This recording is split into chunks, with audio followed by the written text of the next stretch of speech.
Welcome back to Down to a T. I'm very excited. I think I say that with everyone, but I do need to say, like, this is very special to me. More because, excited with me. Yeah. To the other guests listening, I'm sorry.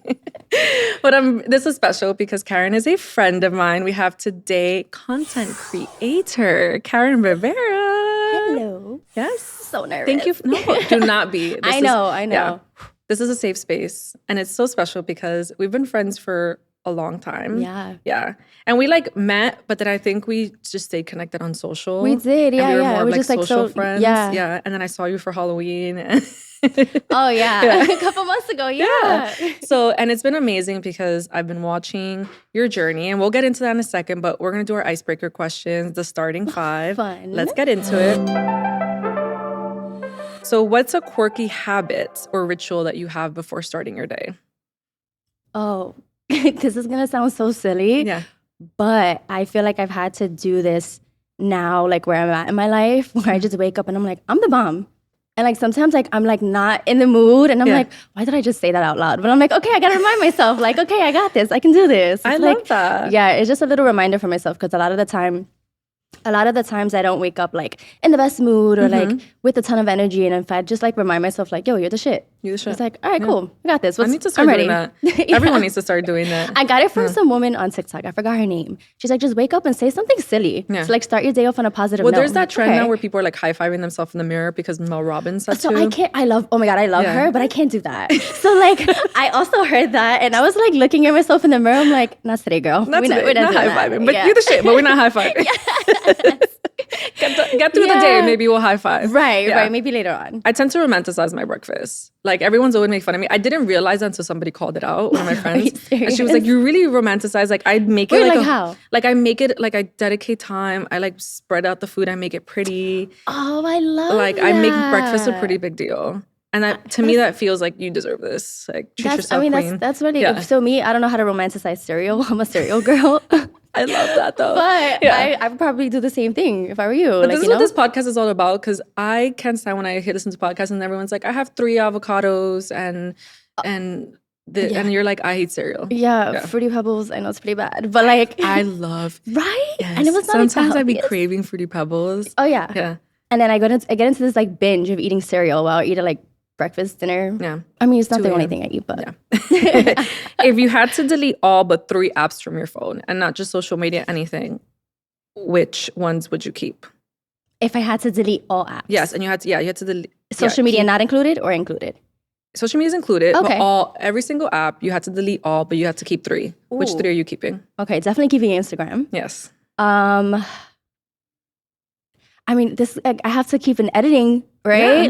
Platform CapCut. What do you use? CapCut. Okay, I use.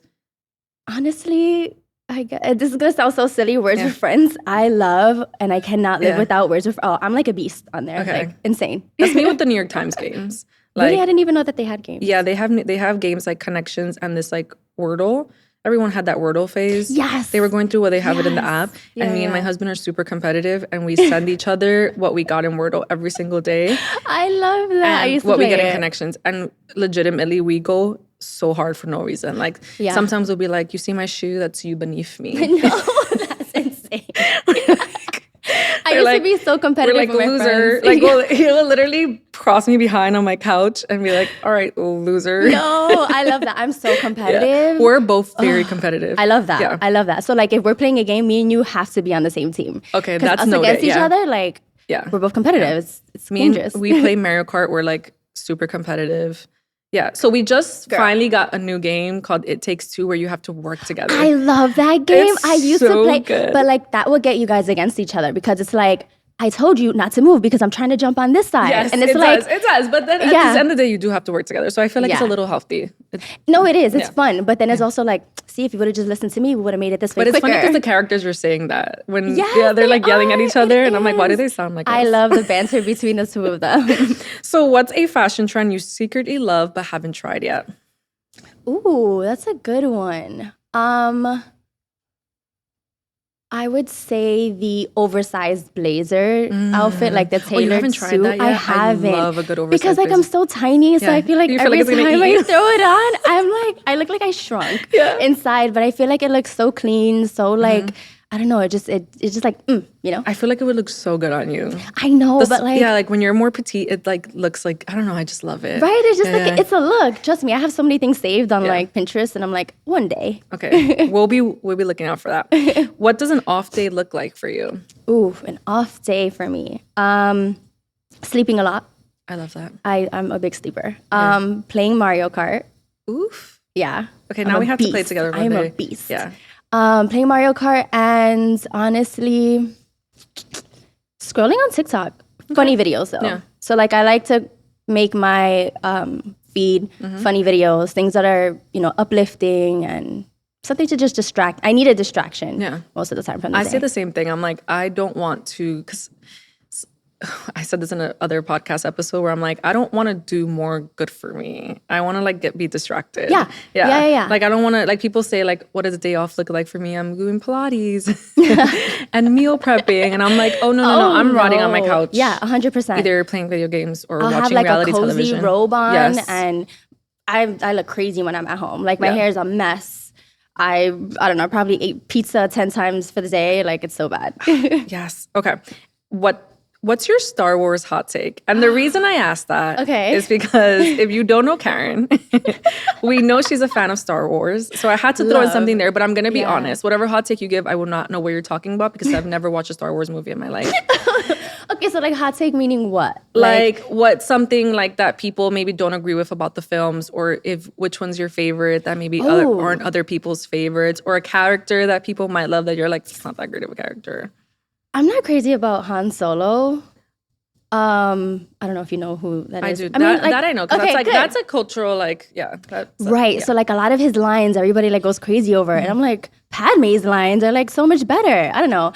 I feel like also the newer movies that came out, I can't stand them.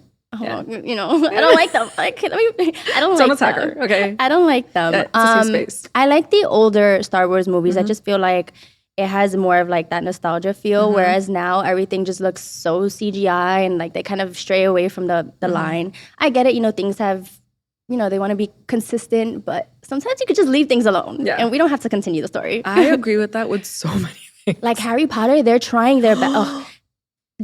I don't know what camera, like, I will riot. If you guys mess up Harry Potter and just leave it alone. Yeah. That's like when they were trying to bring back The Office. I was like, leave that masterpiece alone. Yeah, I was literally gonna do not do that. Don't do that to The Office. Like no one can replace Steve Carell. Like even when he left, even when they were like when he left, like Michael, I was like, the show's like start going down. I didn't even watch it. Yeah, it starts like the greatness of it. No offense, just starts to go down. Yeah, no, I agree, and I think that they're doing that so much with movies where they're like, we're bringing this back, and I'm like, oh no, just leave it alone. Leave it alone. Because then like the characters come back and they're like older, and like for me, it just doesn't click the same. Yeah, that's how I felt about they were trying to bring back Lizzie McGuire, and I was like, kind of for it, but then when it didn't happen, I was like, maybe this was for a reason. Yeah, but maybe Lizzie they were McGuire, gonna destroy it. They're bringing back Freaky Friday, and I'm like, I don't know how I feel about that. It might be cute, but like Harry Potter, they cannot. Don't touch it. Yeah. That's our warning, y'all. I will sign a petition. Don't touch it. I will be a Karen and lead the petition. She will be a literal Karen. I will be the voice of do not. Yeah, I love that. So we're going to get right into our conversation. And why I'm excited to chat with you is because you have started growing a really strong community. And it's been amazing watching you on social media. Thank you. And I feel like you've been so committed. And it's in a time where everyone's struggling to build a community, like your engagement is off the roof. It's insane. It's not terrifying. You don't have 1 million followers yet, but like the way that your followers are engaged, it's as if you have 1 million followers. I know, it's insane. Yeah. And I don't even think that clicked with me. It was, when did I realize? I think my manager was like, hey, like your numbers are doing really good. And I was like, oh yeah. She's like, no, like they're doing really, really good. She's like, your percentage rate, like the engagement rate. And I'm like, what? It's like, oh, okay, maybe you shouldn't have told me that because now I'm freaking out. No, you got to take that all in. Yeah. So wait, is this your first podcast or interview as a creator? So if I throw up, y'all, another first on this show. Just have a little bucket. I'm honored. Well, thank you for trusting us first and foremost. That's so exciting. Thank you. Yeah. And we're just gonna try to get to know you. Like, who is Karen behind this? Behind the content that she's building and the community that she's building. And so I have to know, like, what fueled you to like start even content creation? Oof. It was, I mean, I have always like been kind of like showing what I wear, what I do, what I eat. And it was something that always came so naturally for me. So a lot of people were always like, okay, hey, you should do this. And I was like, I don't know. I don't know how I feel about like so many people watching me at the same time. And then I started seeing that like, okay, it comes naturally for me. So that's when I was like, okay, this is something that I can do. And then I'm like, okay, I want to take care of my family. So I'm like, I want my grandparents to be comfortable, have their home paid off. And I was like, you know what? Like, I can take something that I'm good at and that I love, fueled with, you know, obviously like my grandparents are my biggest push and motivation to do everything. Those two combined, I'm like unstoppable right now. Yeah. And I'm like, I need to ride this wave as long as I could, you know, because I have goals. Yeah. My grandma for me is like my biggest motivator. She's also like my biggest cheerleader. So I love that you're saying that. Oh, I love that. Yeah, my family, oh my God, they're so proud of me. But they know that like I do all of this for them 100%. Like my first payment that I got from my collab, I was like, grandparents. Yeah, I love that. And I love that people are seeing that, because people see someone get a branded partnership and don't necessarily know what that means. They just think, oh, this person's cashing in. Oh, no, I haven't seen, like, everything's going to my family, like 100%. That's so amazing. Yeah. I love to hear that, because again, like so many of us within our culture, like taking care of our families and no one's seeing that. Like you're just seeing this person like win big and do amazing things, but then you're not seeing like, where's their sacrifice going? Right. So a lot of people are like, oh my God, you probably made so much money and you're going to go here. And I was like, oh, I haven't done anything yet. Like this is, it truly is for my grandparents. And like, I don't know if they understand yet, like the gravity of social media. So when I'm like, hey, you know, I did a partnership with Mac, and they're like, oh, that's great. But I know they're like, huh? Like, well, what exactly does that mean? Soon they'll get it. Like now I have my dad partaking in TikToks. So he's game now. Like now that he gets it more and he's like, oh, okay, she's that's so amazing. Now he's like, oh, but in the beginning, my parents and my family were all the same. Like, they weren't understanding. My grandmother was like, I'm going live, you know, Victoria's Secret campaign today. She goes, so like you're meeting the Victoria's Secret people? And I'm like, no, like it's a post that's going up.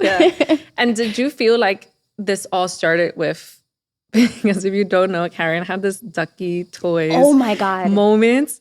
Okay, so let's do you feel rewind. like it started there? No, walk us through that, because that's a whole moment in itself. Oh, I can't even believe it. Okay, so I actually think that's what gave me the push that I needed. Okay. So I was one of those people that I'm like, I'll throw one video up and I'm like, it's gonna go viral. And I'm like, I really didn't post anything. Like, and I was just so delusional. Yeah. And then I was just very active on my stories. I wasn't really a poster. And I had posted a duck that I got at happy hour. Yeah, you know, like an actual toy duck. Like I feel like people are like, am I hearing that right? Oh, right. So it's like a little rubber duck. Yeah. In those happy hour drinks that they give you. I got like those really crazy big ones because I was feeling crazy that day. And I saved a little rubber duck. And then I posted on my story like, all right, guys, talk me out of this crazy urge to collect ducks now. And one girl attacked me.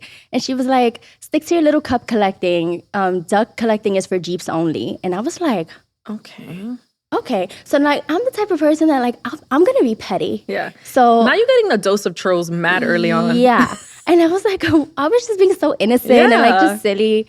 So I took a screenshot of what she said. I blurred out her name, of course. And I posted it on Instagram. I said, okay, now everybody send me a duck. But like, that was me being silly. Yeah. And everybody sent me a duck. I saw that. And when we say everybody, y'all, everyone. It's like at 80 something. Yeah. That's so crazy. It's so. And they were sending them to your job too. Yes. So at first I was like, oh my God, this is crazy. But now I'm like, oh my God, I have to post. So everybody wanted me to post opening it and my reaction.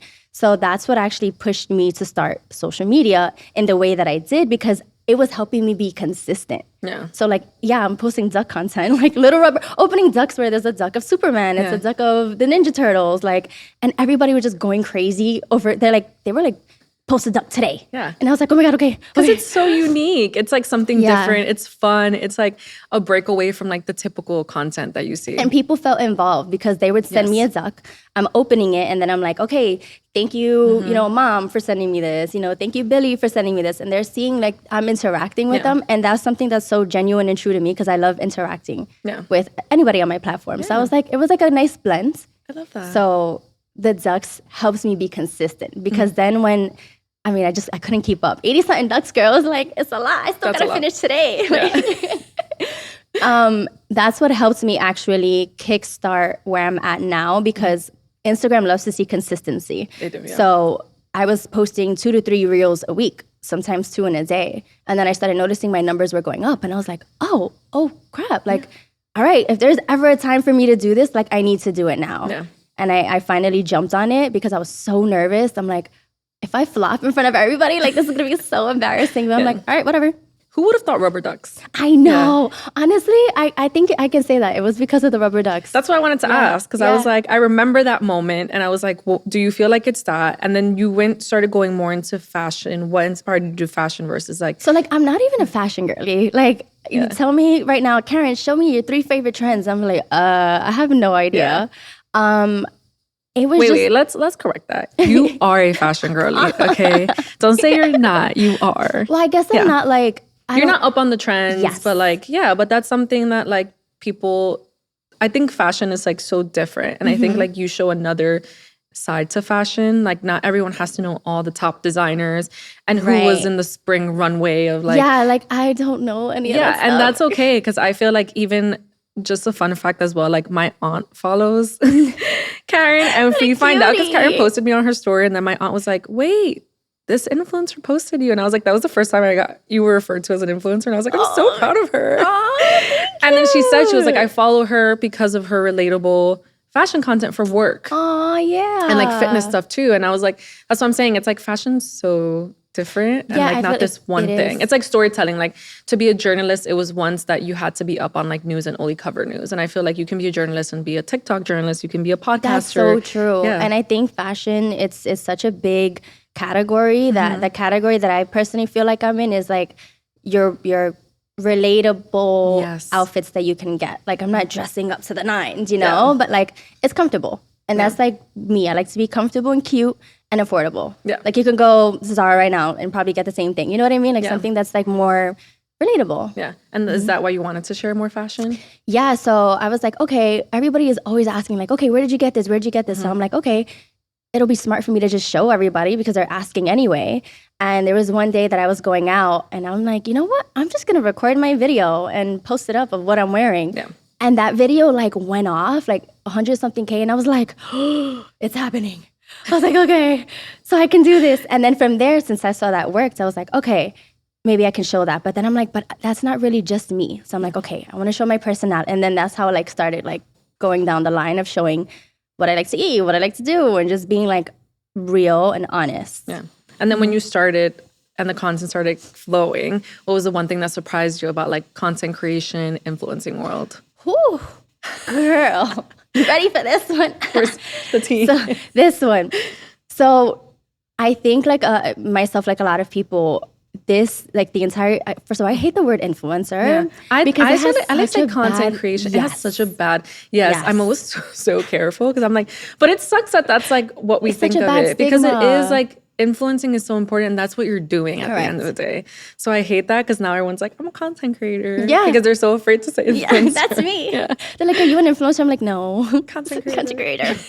But like I know that that's the word for it. And I feel like going into this, I did no research. I didn't know anything about it, but it's a glamorized field. And I personally thought that it was going to be like, you post something, a brand reaches out, they pay you, and then whatever. But it's like, I think what started surprising me even before all of that was like the amount of work it takes to just get a video out. So like making sure you're staying true to who you are and your voice, right? Not mimicking anybody else. Editing a video. So recording for like 30, 40 minutes and putting it into 30 seconds to, 1 minute, that's very, very hard. It takes hours. And I think the first few weeks that I was doing it, I was like, oh, okay. Like this is going to take a lot of dedication. And I think that led into, it actually became really hard for me. I don't probably like steering off, but. No, please do. Editing and filming takes so much time, right? Because let's say if I film a video, the lighting is off, right? Now I got to refilm that. I have my content. Now I have to edit it. Now I'm going to edit 3-4 videos. That's going to take me a couple of days. So like I had to put my friendships on the back burner. I had to take dating out of the equation. I had to make sure that I was pouring into myself because no one's going to do this for me. Like if I'm like going to prioritize going out and drinking, I'm going to wake up the next day, look crappy, can't record. So that was the hardest part where I was like, I'm so used to putting everybody else first.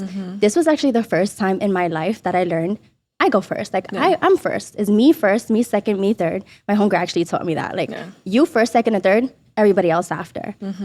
And I think that was like one of the hardest things. Is even with family, I'm like, guys, I can't see you today. Yeah. You know, because that was the hardest part, like prioritizing, I think. I deal with that a lot. And I think that was the hardest thing about like even because we both work too. Like a lot of people see what we put out in the world and people forget that we have full-time jobs. We have full-time jobs. It's freaking hard. Like my email's going off right now.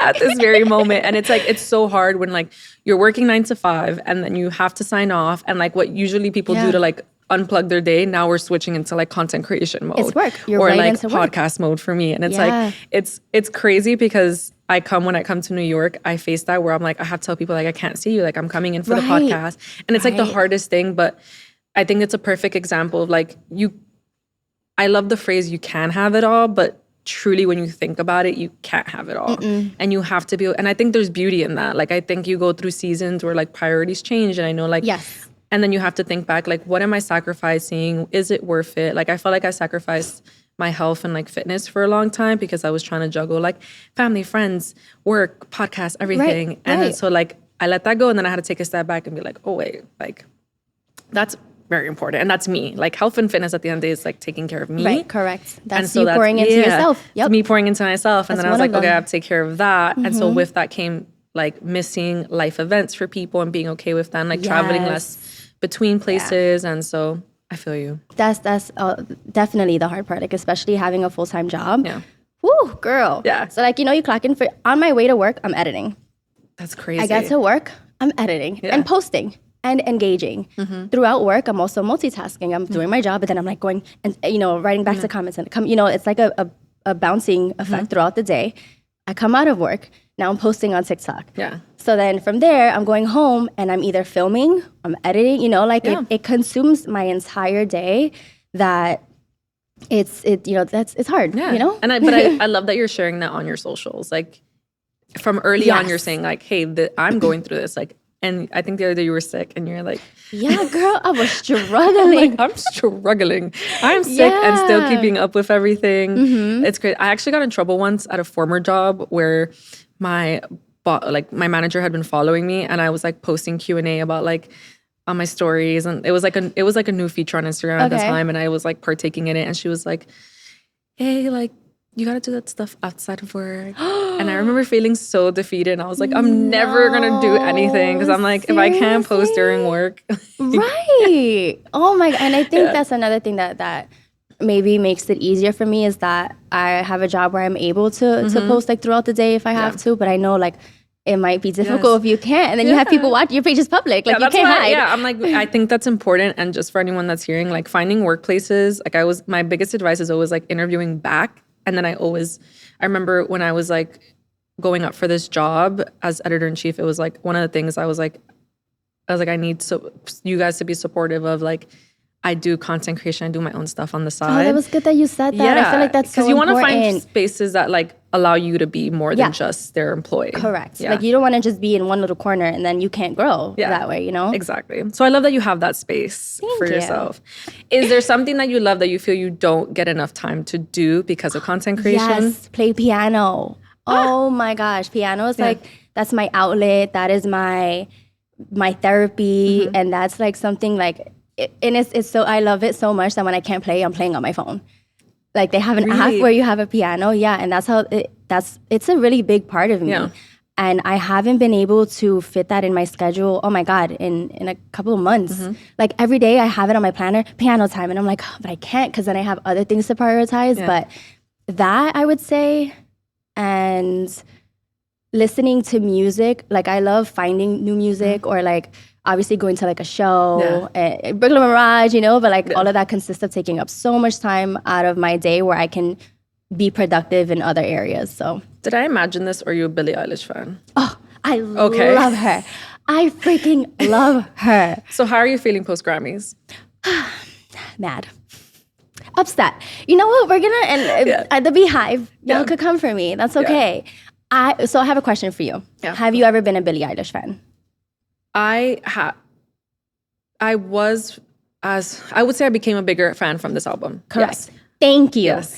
That is exactly what I Yes. needed you to say, because a lot of people, and I did my research online, Yes. TikTok, a lot of people are saying they didn't hear Beyonce's album. I didn't personally. It wasn't like a wow factor for me.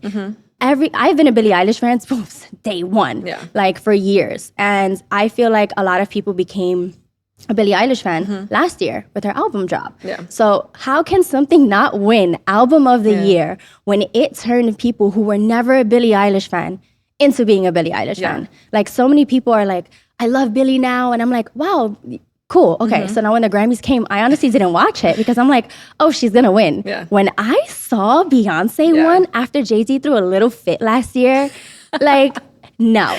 Not okay. Totally undeserving. I feel like the pain that Billie Eilish fans or fans of the album are going through is what people went through for Beyonce and Renaissance. And I feel like, because I personally feel like, so I feel like that's why Beyonce fans are like, oh, hell no, like she deserves this. But I feel like I wish she would have gotten it for the albums that we felt. I personally feel, and again, if you're a huge Cowboy Carter fan, don't come for me, Bayhive. Like, I'm ready. Because I'm a huge Beyonce fan. I was at the Renaissance tour. Don't come for me. But I felt like Renaissance was that work of art that deserved a Grammy. Like, to me, that deserved a Grammy. I just felt like, I hate the fact that it feels almost like Cowboy Carter was given just to shut people up. Thank you. Versus like, but again, I do feel like it's a work of art. I do love that this transcended genres and like, was this thing where she showed that you can be more than just the genre that you're in. I think the meaning behind it was amazing, but I do feel like, again, yes, in terms of, I thought Billie Eilish was going to take it. So I think when she wasn't winning anything, I was like, oh, she's about to walk away with like album of the year. Absolutely. Like, I was so sure of it. So I was like, oh, they gave Billie Eilish her Beyonce moment. But you know what I didn't appreciate and I felt like was so wrong? And I mean, but this is just me because I care about her. I mean, she don't know me. But the day she knows me, just know, Billie. My life is made. But I feel like what I didn't like that they did, and they often do this to celebrities, is that they want to like capitalize on their emotion. So they panned right over to her and she had watery, teary eyes. It's like, and why leaving that for people to assume what the tears are for. Because you don't know if she was actually happy for Beyonce. She was so happy for Beyonce. Like, yes, girl. Or but like, sad about that moment. And I agree with you so much. When people leave things up to interpretation and like, as you said, like it's messy. It's so messy. I was so surprised. I was like, oh, y'all are messy for that. Yeah, exploiting this poor girl's emotions. But they do that all the time for everything. And I'm like, I get it because it's like your job. You're as a producer. I mean, to cause these like moments. People are human, you know? And I feel like Billie Eilish has such a big heart and she cares about people. She cares about the environment, and is like, to turn around and do that to her, you know, I thought she should do what Ariana does. Just don't go to the Grammys anymore. I feel like Beyonce's done. I feel like she got her album of the year, and now she's like, goodbye Grammys. I'll never see you again. Yeah, she's like, thank you very much. Won't see you guys again. Right. So you give me range with music, and I feel like I love all different types of music, which people find surprising. Like, I'm a pop girly. Are you? Sabrina Carpenter. I love Sabrina Carpenter. Like, Call Me She's for fire. Yes. And like, are you a Swiftie? I'm not. Okay, cool. So I'm not judging you. Yeah. Wait, you judged it? Yeah. I had a time where I did. Yeah. I had a time, not that I was a Swiftie, that I judged Swifties hard, but I really liked her Folklore album. I'm not crazy about Taylor Swift. Like, I'm not a fan. Okay. I'm not in the fandom. Don't come for me either. Oh my God, we're attacking all these fandoms. Like, they're gonna report this episode. Report. No, Swifties are cool. Yes, you guys are all cool. I'm sorry. Yeah. There's nothing personal. It's just not. She doesn't float my boat. You know? Yeah. But I like the Folklore album. I give props where props are deserved for artists. Fair. Like, if an album's good, I'm gonna give it to you. And her 100%. songwriting in Folklore was good.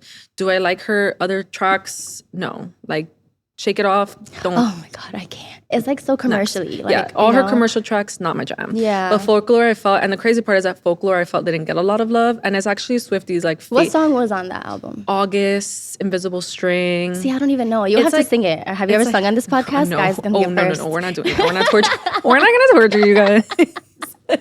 Not torturing. Imagine I just broke out in song.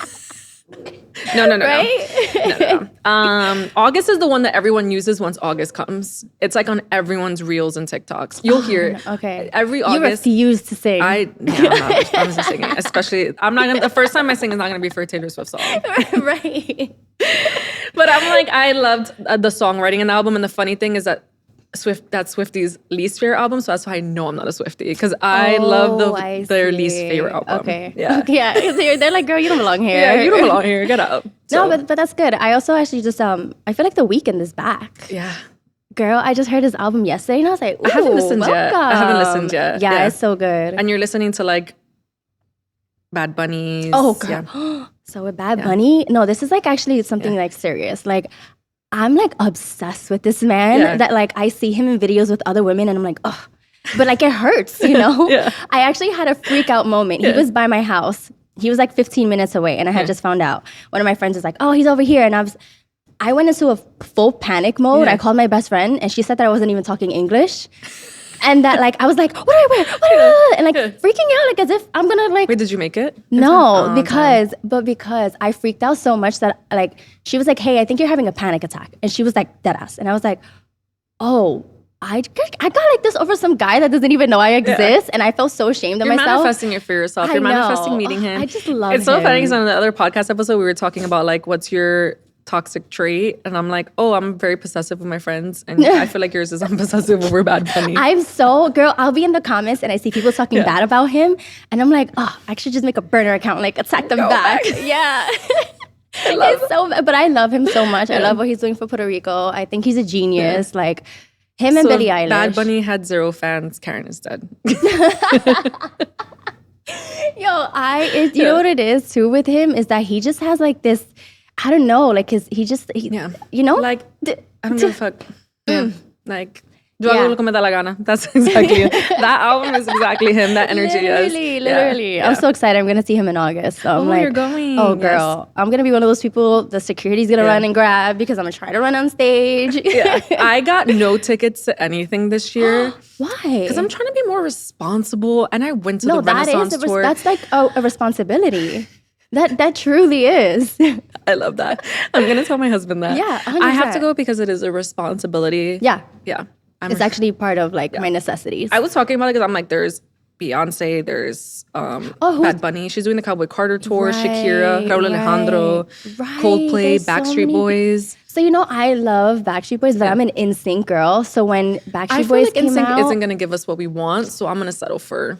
But like, wait, damn, I'm not. I love you, Backstreet Boys. I said settle. How many fandoms are? I'm gonna start a fandom tracker. Wait, I love you guys. I love Backstreet Boys. I'm going with pure joy. I just felt like I was trying to save. Me and my husband were ready. We were like, we're gonna spend. For Backstreet Boys? No, for NSYNC. Oh, okay. When they kept teasing that surprise, girl, NSYNC showed up with nothing. No, the fact that they like set the bar up so high, and then they were like, here's a little song. We're coming with something, movie. but then they kept teasing something even after the song released. Like so. I'm going to tell you because I'm psycho and I was like looking everything up. So NSYNC I think added them on Ticketmaster. They like revived their link or something. I don't know. They did something. Las Vegas Sphere started, or Las Vegas something, a studio, the residency arena started following NSYNC. They were following them. So like something was supposed to happen. So here's what I think. And this is the theory that I told my husband. I think that, and this is no shade to Backstreet Boys. Again, sorry. We're not coming for you guys. I'm not coming for you. I think that NSYNC was going to have the residency. I think something in the planning, I think the residency that Backstreet Boys has, NSYNC was going to have. Yeah. And I think something went wrong in the negotiating or contract, or something went wrong in that world. And I think that's what they were teasing. I agree. And I think that, I don't want to say that they settled, but I think it was like, okay, what are we going to do? How do we hit this audience of nostalgia? Because we're hitting this like, was it 20-year mark? I think 30 something. I hope it's 20. I think it's 20. Let's just say 20. Yeah, 20. I think it's like the 20 years of millennium. That's what they're celebrating. And it's like, so they were like, oh, let's just do Backstreet Boys. No shade against the Backstreet Boys, but I think that's my theory. I think so too. And I think that also because NSYNC and Backstreet Boys started doing TikToks together, videos together. So like they were hinting so much. So I definitely think like a deal probably didn't come through. Imagine Backstreet Boys brings out NSYNC during this residency. No, don't say that. I would take a plane. I would be so sad for the next show. Yeah.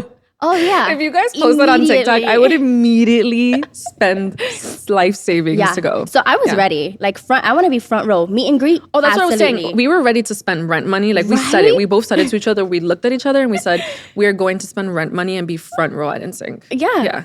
But we have to. Yeah. I actually went to an NSYNC concert when I was younger. Yeah. Oh, I never got to see them. Really? Yeah. Because my mom was like, ¿Quién es? ¿Para qué? Exactly. My mom is obviously, we were young. So like our parents, you know, for these my 5 mom, white boys. exactly. Yeah. Luckily, my mom was like with the times, and she knew, and she surprised me when I was younger. And I would, that's amazing. Yeah, and I would always be so grateful. But I'm like experiencing it as an adult would be singing, like first of all, singing. I would be screaming. Yeah, that's what I'm saying, like yelling your heart out. And you know, it's so crazy that when I cry. Oh yeah, 100%. So like. I love them, right? I had all their dolls, like their posters and everything. With Billie Eilish, when I went to her concert, first of all, I had no voice after. Like, so imagine for NSYNC. I might actually be one of those girls, you know, like for Michael Jackson, everybody would pass out. Oh, when they're passing out and they have the person come with the... Yeah. That's, float me to the medics. Because that would probably be me too. Right? It's just, NSYNC just has such a grip on us. And I feel like they owe it to us. They do. They have to like, the ball is in your court, NSYNC. Give us what we want. We'll help. I'll help promote. Yeah. We'll help promote. We'll get like as if they need help. They probably sell out in like I know. 2 seconds. 2 seconds. That's what I'm saying. Y'all don't want money? More money? Yo, I'm willing. Like, wait, just name your price. Just name your price. So what's next for you? What can you give us a sneak preview to this year? And if it's like you're figuring it out, that's also cool too. Yeah, I think I don't have anything planned. And I think that's something that I want to work on, like setting goals for myself. But I feel like with the whole social media thing, that's a little hard to do because you can set yourself up and then have your hopes up high. And then if you don't hit a mark by a certain time, it can kind of like, you know, just put a little, I guess, you know, makes it a little harder. Like you get sad over it. So I'm trying not to set any goals when it comes to that and just go with the flow. I want to like continue to enjoy what I'm doing. So just going with the flow and taking everything as it is. And what do you hope to continue to be remembered for as you continue to grow? Oh, that's actually a really good question. Oh my God, I feel like, you know, like Hot Ones? Yeah. You watch Hot Ones and they're like, oh my God, great question. Yeah. Oh, thank you. I want to continue to be remember and known for being honest. Yeah. So I feel like in this industry, it's so easy. And I feel like actually, I have a lot of emotions tied to this, right? Because influencers, right? A lot of them lie about the products that they're using or the things that they are promoting. And it makes me so sad because like I'll get a hit up for a campaign and they're like, hey, we're gonna send this to you. It's gonna come in 3 days and you have to say you love it. And I'm like, no, I need time to like actually use it. I'll turn something down and I'll see other influencers use it and I know the turnaround time and I know when they were supposed to go live and I'm like, that's so disheartening, like because you're lying to a community of people who are trusting you and following you because of your voice. So like I have been bamboozled so many times by influencers and I think that's why it's so important for me to always tell my community, I'm being honest. This, I really like it. I will never promote something that I don't like. Like even with the Victoria's Secret, with the bra, I wore it before like posting it because I'm like, okay, I'm not about to like get canceled for like lying about something, but I want to be remembered for always being honest in this space. And I feel like I'm currently at a point where it's like, it's a little hard because I don't want to bash a company, right? And I don't want to bash a brand, but I also want to be honest with people and say, hey, like guys, like this is really what it is. Like, I don't want you guys to be, you know, steer wrong or misinfluenced, you know, but I want to know the tip for that. The tip that we do as journalists is like, you don't have to necessarily bash a company, but you can always say like, this might not work for me, but it might work for this. And that requires research on people. So like if a product doesn't work for me because it's making me, let's say I'm using a foundation and it's making me oily, I know this could probably maybe work for people with drier skin. So I take that time to really think about who could this work for, unless it's like a really trash product. Like sometimes those, or like it's just like scientifically not okay, or just not backed, there's nothing backed, or they're lying about clinical studies. So yeah, I'm like, the biggest tip is like always maybe taking a second to think, this might not work for me, but this might work for someone else. That's true. Yeah. That's actually a really good way to put it, like especially with products. And I think there's times too where I'm like, I want to let people know like, hey, this brand operates this way, but I'm like, oh, that's still going to sound so bad because, you know, a lot of the behind the scenes. Don't have to share it. Don't even give them that lime spotlight. That's true. Yeah, you're right. You're right. That's so true. Yeah, but I think I want to just maintain honesty, like with everything. Like if I have an outfit, I'm like, yo, it doesn't fit right, so I have to pin it here, or like that's just important. maintaining that. And we need more of that in this industry. So I'm so happy Thank you're growing in it, because I appreciate we need more it. honesty. We're seeing so much of the headlines of like, this person's being called out because they lied about this or they lied about that. And it's like, it's again, chase the bag. I respect anyone trying to get the bag, but you also have to do it with some integrity. Like, so that's another thing too that I'm always like thinking, like when I see people take a deal or something that I like know the details of, I'm like, okay, maybe I don't know their situation, right? And I'm lucky enough to be able to say I have a job, a full-time job, and I'm doing this at the same time. So like I try to think of both ends, but then I'm like, but why would you lie to the people who are following you because they trust you? Exactly. You know? And if you do things right, the money will come. Like eventually the money will come for the right reasons and for the right things, and you just have to trust in that. Yeah, there's so many times I've turned things down and I'm like, oh, that one hurt. Yeah. That one hurt. Yeah. But I'm like, okay, I trust that. It will manifest into something bigger. Yes. And I'm a big man. Like I manifest all the time. And I feel like that it's a little scary sometimes. Like when I look back at my journal and I'm like, oh, I manifested like that exact thing. Yeah. And then I'm like, oh, let's do this again. But you're also doing the work behind the manifestation, because to be clear, that's a big people be saying manifesting, they could write it down in a journal and then it's going to happen. So but that you're used to actually be doing me. Yeah. So, oh my God, girl, I was so delulu back then. Like I'll write something down. I'm like, I'm going to be an influencer. Close the book, go about my day, post 0 videos. What did I expect? Like nothing was gonna happen. Right. And I feel like when I started putting the work behind it, I'm like, oh, it goes like hand in hand. Yes. So like you speak into the universe what you want, and then you do the work behind it, and now those two things meet each other. Are gonna form. Yeah. Yes. Wow, that's a perfect note to end on. Well, thank you so much, Thank Karen, you. for being here. I'm so excited to see your journey continue to grow and have you back in the future, so we can be like, oh, she's at 1 million. Right. Look at the superstar. Don't forget about us little people. I would never. That's one thing about me. I'm gonna be like, all right, guys, we're all going to the top now. Like, let's go. I love that. Yeah. Well, thank you so much. Where can everyone follow you? Instagram, TikTok. Yeah. Karen J Rivera _. Yeah. We need to get you the underscore out. Instagram, TikTok. Girl, okay, so can y'all help? If anybody can hear me, help me. So there's this girl who has my name and she's inactive. I wrote to her. Oh, that's happening to me. I have a dot in the middle of my name because the person's not using it. Okay. Yes. This is our petition. Someone help us. Thanks. Not us plugging ourselves to get help. Oh my gosh, I'm gonna look like such a Karen. Such a Karen. I'm starting the petition we were doing before? The Harry Potter. Yeah. Instagram, give us our name, our actual name. Like let us show, we deserve it. Yeah, thanks. All right, well, thank you again. And thank you everyone for staying through all our yapping. I know, girl. We talked about everything and anything. This is what it's all about. So stay tuned for the next episode. Down to a T.